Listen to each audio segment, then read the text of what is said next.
Are they looking for specific qualities in a victim? I'm guessing previous trauma, like you stated, would be something they would look for. But I know at first they were using MK Ultra on impoverished communities, college students, prisoners. Sometimes they had an entire hospital wing that they were using. The MK Ultra Yes. sub project 35, a grant was given to Georgetown University Hospital in Washington D.C. in 1955 for $375,000 for an MK Ultra wing of the hospital called the Gorman Building. So that project could be carried out by the agency without the awareness of the CIA interest. All this is documented. I've read all of the 149 sub projects of the MK Ultra declassified documents, and Yeah. I was like, yeah, Excellent. it's really interesting.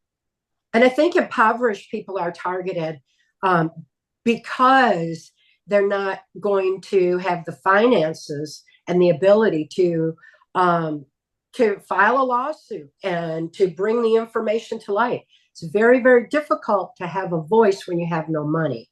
I know that for a fact. I've certainly been experiencing it ever since I've been blowing the whistle on this whole MK Ultra project. So people are targeted who don't have a voice or who are not considered to be credible. And my family was very poor until my father sold me into the project. Then he received lucrative military contracts after that because, um, that's the way it works if you're complying with the program. So Yeah, so you were sold into the program at a really young age. Is that how most people are put into these programs? Are they sold? Are they found on the street? Is it a bloodline thing?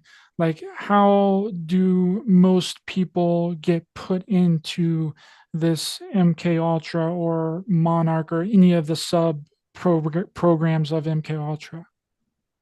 I think there's many different ways that it happens, but our children are definitely targeted in the school system, and our children are the ones who are always being targeted for MK Ultra mind control. Because if their knowledge base is altered through the so-called education system and are indoctrinated with a basis of misinformation, like history has been rewritten in the education system since global education was put in the 80s. When as soon as the states became reliant on federal funding, then the this MK Ultra was brought into the school system, and the knowledge base was altered, and the federal government, this criminal faction behind the federal government, operating under total secrecy, hiding under a blanket of national security, was then using this within the school system. And they were also being able to identify children who were abused or highly suggestible. Trauma is a basis of mind control, and any kind of abuse creates a heightened suggestibility. In an incest-based family, all those generations down, the children after 3 generations are born more compliant, easily led, and highly suggestible. That's why I was targeted. So they're always looking for people who have a heightened suggestibility from either multi-generational trauma, trauma of the moment, um, or or whatever. But that's ultimately what they're looking for, is whoever will comply, not willingly. That's not necessary because it's a subconscious mind that is being manipulated, and it's the knowledge base that's being manipulated. When you consider that we all formulate our thoughts, our opinions, and our actions based on what we know, we need to know that knowledge base has been deliberately altered. Like I was saying at the beginning, pertinent information on mind brain function, which is our defense against mind control, which is our defense against any kind of trauma, and so that we can heal from that. Instead of staying in this victim mentality, we can rise above that. We have that capacity. That information was suppressed for over 3 generations very deliberately. So we start to see how information control takes its toll on the human mind. And then we get the heightened suggestibility, and you have the compliant society that is necessary for this globalist agenda that we're all experiencing today under the guise of a great reset or whatever they want to call it, the new world order, whatever global thing they want to call it. The point is, it's a slave society agenda, and I think people are really, really catching on to that. Ever since the trauma was imposed on humanity a couple years ago, where everyone started to have, I believe it was called mass formation psychosis, which is another term for brainwashing or mind control. I call it mind control because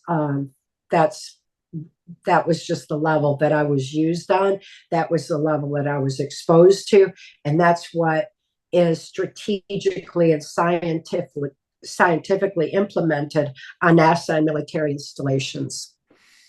Now, from my understanding, Cathy, not very many people survived the MK Ultra process, and the ones that did were eventually killed when they, ran Yes. out of usefulness or became too big of a Yes. problem. Because why would you let anyone survive? Because they're just going to, talk about it, right?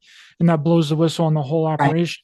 And you're a special case because you were saved by a member of the intelligence community. But what happens to the people that aren't saved by a person in the intelligence community or the intelligence community in a whole? In other words, how expendable are the assets in these programs? Well, usually any kind of trauma, any kind of childhood abuse starts to surface around age 30 because we get electrochemical changes in our brain about that time, and the neuron pathways in our brain are opening up. And so repressed memory, which trauma causes, can surface around age 30. So when you see certain entertainers who are definitely under MK Ultra mind control, turning around age 30, that's when their programming starts to break up and they look like they've gone berserk. They'll shave their head or whatever. And at a time like that, they're usually sent to mind control programming epicenter. Like the underworld at Disney World is a very common one. Disney's been heavily involved, and we especially hear Disney associated with that entertainment industry. So I think that's a good public one to point out. But others are killed. And many who worked on a White House Pentagon level, like I did during the Reagan-Bush administration, were killed at places like Bohemian Grove or sacrificed when they turn age 30. And when I was turning age 30, that is exactly when intelligence insider Mark Phillips, rescued my daughter, me, right out of the Washington, D.C. swamp and handed me keys to my own mind so that I could heal from within. Like I said, we have this ability within us. We all forgot. And it's easy to remember. And he showed me how to heal and from that trauma, to reclaim and retain my free thought. So I was very, very fortunate in that regard and was able to heal from within myself. And that's what I'm so excited about today, is to remind everybody, hey, we are blessed with this amazing capability within us to heal from any kind of trauma, from any kind of mind manipulation, to reclaim and retain our free thought forever. And it's amazing that we have this potential within us, and everybody really just needs to be reminded the same way that Mark reminded me, so that we can all safeguard this going forward and evolve back with the knowledge that is our birthright and that we should have had to begin with.